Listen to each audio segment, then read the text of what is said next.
Sore menjelang malam, suara-suara jangkrik mulai menunjukkan bakatnya. Begitu nyaring di telinga hingga memegangkan telinga Ari, salah satu pemuda yang baru saja pulang dari kampung halamannya. Entah sudah berapa lama dia tak mengunjungi kampung halamannya, kampung yang penuh dengan kenangan di masa lalunya. 3 hari sudah Ari berkumpul dengan keluarga besarnya. Kini rasa kangen pada kampung halaman sudah mulai terobati setelah berkeliling ke tempat-tempat bermainnya dulu. Tapi kampungnya sekarang tak seperti kampung yang dulu dia kenal. Banyak rumah-rumah mewah yang berdiri di pinggir-pinggir jalan. Lapangan bola yang sering dijadikan tempat bermainnya dulu pun kini berubah menjadi ruko-ruko yang berjejer rapi. Ari tak pernah mempermasalahkan kampungnya yang kini berubah menjadi kampung modern. Tapi yang menjadi masalah adalah ketika para warga pendatang baru itu cuek dan sombong.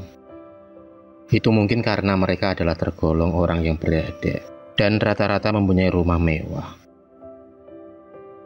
5 bulan sudah Ari menetap di rumah bersama ibunya yang sudah menua. Dia memutuskan untuk tidak lagi pergi merantau melihat kondisi ibunya yang sudah mulai sakit-sakitan. Siang itu dia membantu ibunya pergi ke kebun untuk mengambil buah nangka yang matang. Dengan berjalan kaki, Ari pergi ke kebun karena letak yang tak begitu jauh dari rumahnya. Kali ini Ari memilih jalan pintas agar bisa lebih cepat sampai ke kebun. Di jalan pintas itulah dia melewati rumah yang sangat mewah. Saking mewahnya rumah tersebut memiliki pilar-pilar yang dilapisi emas. Bahkan rumah itu adalah rumah yang termegah di kampungnya. Le, kalau kamu mendengar suara aneh di rumah itu, hiraukan saja yo, Le. Tiba-tiba dia teringat pesan ibunya beberapa hari yang lalu. Kenapa? Tentu saja Ari kurang mengerti, karena ibunya tak menceritakan secara detail. Ari lalu melanjutkan perjalanan. Baru saja dia melangkahkan kaki, tiba-tiba ada suara kambing yang mengembik. Dan hal itu wajar, karena pemilik rumah tersebut adalah pemilik warung sate kambing. Akhirnya dia melangkahkan kaki lagi. Dia tak menghiraukan suara kambing itu. Entah kenapa, mata Ari tiba-tiba tertuju pada sebuah benda yang terdapat di belakang rumah. Benda yang mirip patung burung gagak itu dikelilingi bunga-bunga dan dupa. Ari mencoba mendekat karena rasa penasarannya. Tapi aksinya itu terhenti karena ternyata ada sepasang mata yang telah mengawasi gerak-geriknya sejak dari tadi. Ari kemudian bergegas pergi dari tempat tersebut dan memilih akan menyelidikinya esok pagi. Tak terasa hari mulai senja. Ari pulang dengan memikul satu karung buah nangka. Dia sengaja lewat rumah mewah itu kembali agar lebih cepat sampai ke rumah. Tiba-tiba langkahnya terhenti karena matanya melihat jumlah burung gagak yang begitu banyak bertengger di atas atap rumah mewah itu. Dirasa aneh bagi Ari, karena mitosnya burung gagak muncul ketika akan ada kematian. Itu pun hanya 1 ekor saja. Ari kemudian mempercepat langkahnya karena kengerian rumah misterius itu. Sesampainya di rumah, Ari bertanya kepada ibunya tentang keanehan rumah tersebut. Tapi sang ibu memilih untuk menutupi dan menyuruh Ari untuk jangan lagi mendekati rumah megah itu. Itu bukan tanpa alasan. Menurut cerita sang ibu, pernah suatu hari ada orang yang ingin mencari tahu tentang rumah tersebut. Tapi keesokan paginya, Orang tersebut ditemukan sudah tak bernyawa lagi di persawahan dengan tubuh yang penuh dengan luka cakaran. Tak ada warga yang berani melaporkan kasus itu kepada polisi karena tak ada bukti. Hanya Ibu Ari satu-satunya saksi dari semua keanehan penghuni rumah itu, karena rumah Ari adalah rumah yang paling berdekatan. Tapi Ibu Ari tak mau ambil pusing karena dia hanyalah rakyat jelata yang tentu saja takut ditindas. Pagi pun tiba. Hari itu Ari kedatangan tamu yang sangat ditunggu-tunggu, yaitu sahabat baiknya ketika merantau. Susanto sengaja tinggal beberapa hari di rumah Ari. Hobi Susanto adalah berburu, dan kampung Ari adalah kampung yang menyenangkan bagi Susanto karena masih terdapat banyak tupai. Suatu hari, Susanto sedang duduk di teras, sedangkan Ari membuat kopi di dapur.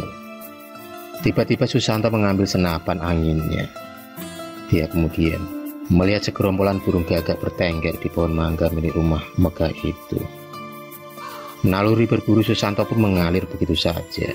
Dia kemudian membidik dan mengenai salah satu burung tersebut. Ari yang melihat kejadian itu lalu memarahi Susanto. Dia takut akan terjadi sesuatu pada Susanto karena telah mengusik burung-burung gagak itu. Malam pun berlalu. Hari berganti pagi. Ari tak mendapati Susanto di sampingnya. Dia tidur begitu pulas hingga tak menyadari Susanto sudah bangun. Ari kemudian mencoba mencari Susanto yang sudah 5 jam tak kunjung kembali ke rumah. Dia kemudian menceritakan semua kejadian Susanto pada ibunya. Sontak saja ibunya kaget dan menyuruh Ari untuk menanyakan keberadaan Susanto pada pemilik rumah mewah dan meminta maaf atas penembakan pada hewan peliharaannya. Ari bergegas memberanikan diri mengetuk pintu rumah yang berlapis emas itu.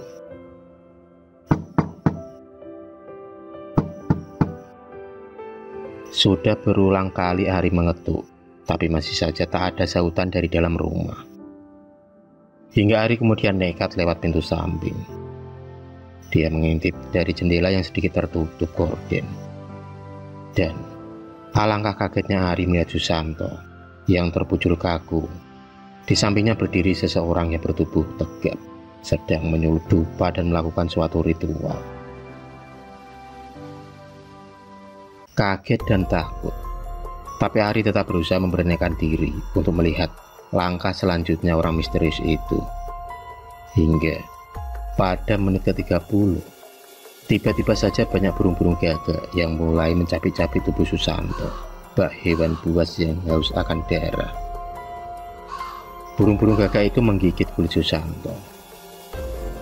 Melihat kejadian itu, Ari lalu berinisiatif untuk mengumpulkan para warga dan menghentikan langkah orang tersebut. Dan benar saja, rumah itu berhasil didobrak lantaran banyaknya warga yang ikut menolong Susanto. Pemilik rumah yang mengetahui hal tersebut tak bisa lari kemana-mana karena rumahnya sudah terkepung oleh para warga.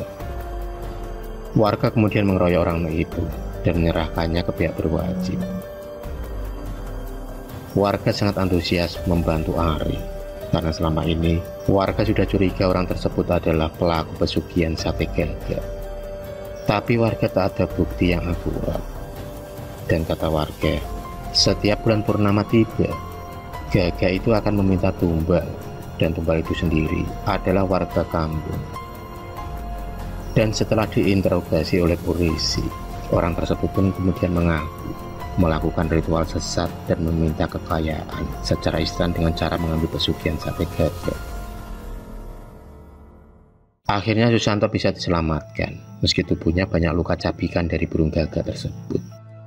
Sampai sekarang rumah itu dibiarkan terbengkalai, dan kata warga sekitar, rumah itu sering ada penampakan makhluk berkaki manusia tapi berwajah kelelawar dengan taring yang begitu panjang dan sayap lebar yang mengepak.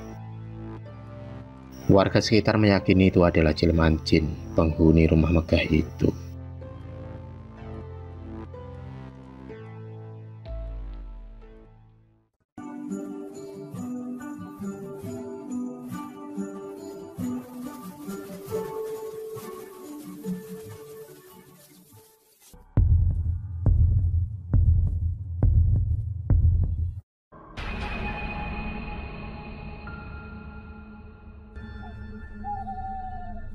Terima kasih sudah menonton video cerita bergambar ini.